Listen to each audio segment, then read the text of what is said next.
para siswa-siswi sekalian, sahabatku, semoga senantiasa dalam keadaan sehat walafiat. Pada kali ini kita akan melanjutkan kembali pembelajaran kita, yaitu pelajaran prakarya kelas 8 semester 1 bab 5 tentang pengolahan bahan pangan serealia, umbi dan kacang-kacangan menjadi produk pangan setengah jadi. Pokok pembahasan kita adalah yang pertama, pengertian tentang pengolahan bahan pangan serealia, umbi dan kacang-kacangan. Yang kedua, jenis dan karakteristik. Indonesia memiliki kekayaan bahan pangan yang begitu melimpah ruah. Ini patut kita syukuri kepada Allah Subhanahu wa taala, Tuhan yang Maha Esa, atas anugerah yang telah diberikan kepada kita. Indonesia sangat subur, berbagai buah, sayur, umbi, kacang, sereal tumbuh dengan baik. Dengan bertambahnya penduduk, kebutuhan serealia dan umbi-umbian sebagai sumber energi pun terus meningkat, serta kacang-kacangan sebagai sumber protein dan vitamin. Oleh karenanya, untuk menjamin mutu, maka diperlukan teknik pengolahan yang benar. Dan pada prinsipnya, pengolahan pangan atau makanan dan minuman ditujukan untuk tetap mempertahankan pangan sebagai sumber nutrisi yang sehat dan aman. Pengertian olahan pangan setengah jadi. Pengolahan bahan pangan adalah suatu kegiatan merubah bahan mentah menjadi bahan setengah jadi dengan tujuan untuk meningkatkan kualitas dan memperpanjang masa simpan bahan pangan.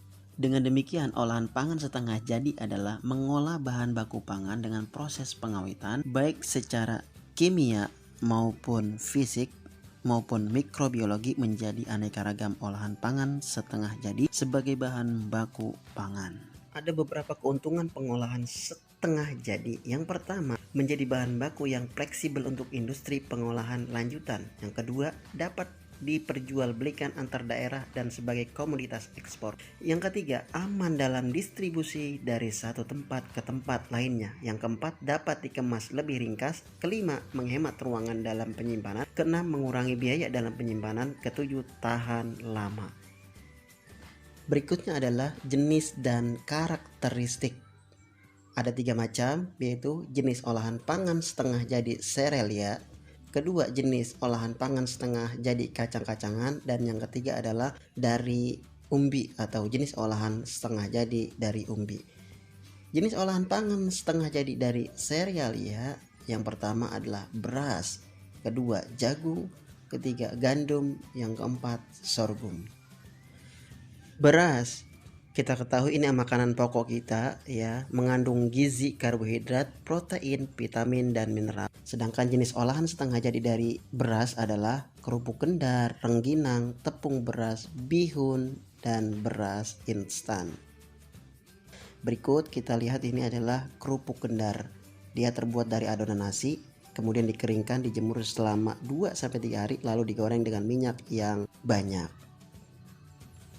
Berikutnya adalah tepung. Ini olahan setengah jadi dari beras berupa tepung yang terbuat dari beras. Dia partikel padat yang berbentuk padat, baik kasar maupun halus.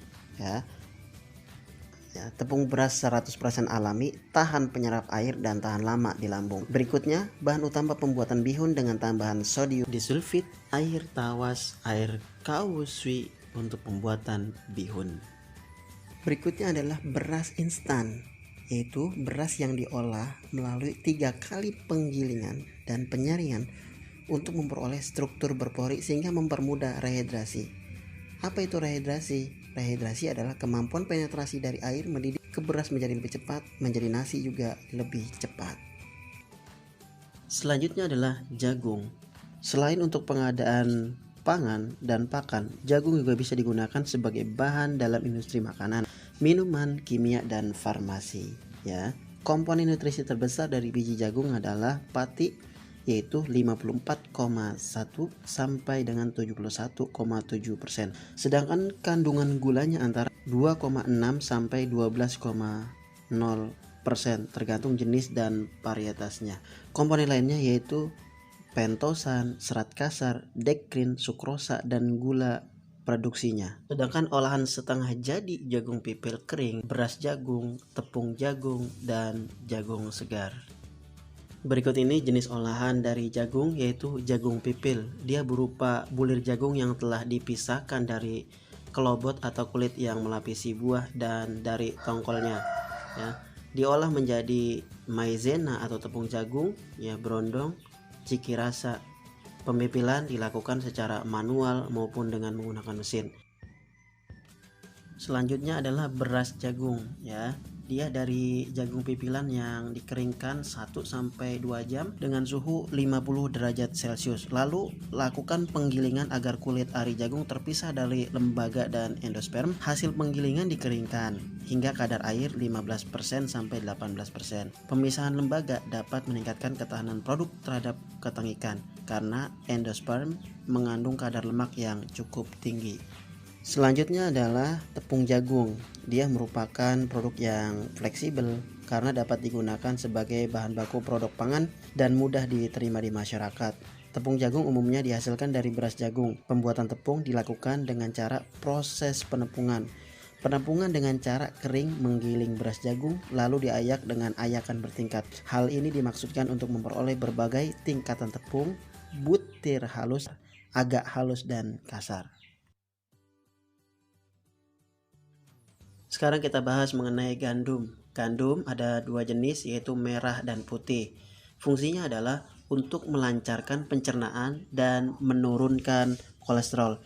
Biji gandum memiliki tekstur yang keras, ya. Dia terdiri dari 3 bagian, yaitu bagian kulit atau bran, bagian endosperma, dan bagian lembaga atau gram, ya. Sedangkan olahan setengah jadi berupa pasta atau millet, tepung, mie, dan kerupuk. Pasta dibuat dari gandum atau millet yang memiliki rasa agak manis. Selain berserat tinggi, millet mengandung vitamin, mineral, dan protein. Pasta merupakan makanan olahan orang Italia yang dibuat dari campuran tepung terigu, air, telur, dan garam. Adonan pasta banyak variasi bentuk dan ukurannya. Ada yang berbentuk lidi, spiral, kerang, dan pipi. Pasta biasanya dimasak dengan cara direbus, lalu dicampur bumbu-bumbu atau saus. Sedangkan di Indonesia, jenis pasta yang populer adalah makaroni, spaghetti, dan lasagna. Dengan mengkonsumsi pasta gandum secara rutin dapat mengurangi stres. Olahan gandum berikutnya adalah tepung gandum. Adalah tepung yang terbuat dari seluruh bagian biji gandum yang dihaluskan, mulai dari kulit ari atau terluar hingga bagian dalam biji, sehingga tepung gandum memiliki warna kecoklatan. Tepung terigu adalah tepung yang terbuat dari bagian terdalam biji gandum yang dihaluskan, sehingga tepungnya berwarna putih susu. Berikutnya adalah mie, ya. Sejenis pasta yang terbuat dari berbagai adonan tepung. Di Eropa, bahan baku mie biasanya dari gandum. Sementara di Asia, bahan baku mie lebih bervariasi. Ada yang dari tepung terigu, tepung beras, atau tepung ubi jalar. Selanjutnya adalah sorghum. Dia merupakan produk non-beras di Indonesia yang baru sebagian kecil masyarakat kita mengkonsumsinya dan hingga saat ini belum termanfaatkan secara maksimal. Komposisi zat gizi gandum mirip dengan komposisi beras atau padi dan mendekati gandum. Alternatif produk pangan yang dapat dikembangkan dari sorghum menjadi olahan pangan setengah jadi yaitu biji beras sorghum, tepung sorghum, kerupuk, dan rengginang sorghum. Dalam mengolah tanaman sorghum menjadi biji beras sorghum dan tepung sorghum melalui tahapan dalam pengolahan beras atau gandum. Sedangkan kelebihan dari tepung sorghum yaitu lebih halus, lebih enak pada pembuatan brownies, warnanya tidak terlalu putih, bagus jika ditambahkan coklat dalam membuat kue. Nah, sekarang kita membahas tentang jenis olahan setengah jadi dari kacang-kacangan. Jenis kacangnya diantaranya kacang tanah, kacang hijau, kacang kedelai, kacang polong, dan lain sebagainya, ya. Biasanya kita mengenal olahan setengah jadinya itu berupa kacang tanah yang dikupas kulitnya lalu direbus, ya, lalu dikupas kulit arinya kemudian disimpan di wadah atau plastik, nantinya siap untuk digoreng. Nah, ini sering kita jumpai di pasar-pasar ketika kita ingin menggunakan camilan berupa kacang siap digoreng. Yang ketiga yaitu jenis olahan setengah jadi dari umbi, ya. Pertama yaitu ubi jalar. Dia mengandung 123 kalori per 100 gram, Sedangkan jenis olahannya diantaranya yaitu berupa pate ubi, gaplek, dan tepung ubi jalar. Tepung ubi ya seperti kue kering, kue lapis, cake, dan 20% dengan tepung beras untuk pembuatan bihun. Itulah contoh dari pembuatan produk tepung ubi. Yang kedua adalah singkong atau ubi kayu. Nah, olahan setengah jadi dari singkong ini adalah berupa gaplek, tiwul instan, beras singkong, tepung tapioka, tepung singkong, tepung mokap, ya, dan kerupuk opak. Yang pertama yaitu tiwul, ya. Ini makanan khas pengganti beras yang berbahan baku singkong yang disebut juga dengan nasi tiwul. Proses pembuatannya yaitu gaplek yang sudah kering kemudian ditumbuk menjadi tepung, lalu tepungnya tersebut nanti dikukus ya, dicampur dengan garam secukupnya, lalu dikukus, baru kemudian berubah menjadi nasi tiwul. Olahan berikutnya adalah berupa gaplek ya. Gaplek ini terbuat dari singkong ya, singkong yang telah panen dikupas kulitnya, kemudian dipotong kecil-kecil lalu dijemur. Tepung tapioka atau tepung kanji. Di masyarakat biasanya menyebutnya tepung tapioka itu disebut juga tepung kanji. Dia berasal dari pati singkong. Pati ini diperoleh melalui pengupasan singkong, memarutnya, memberinya air, memeras, lalu mengendapkan air perasan hingga diperoleh pati yang kemudian dijemur sampai kering. Jadilah tepung tapioka.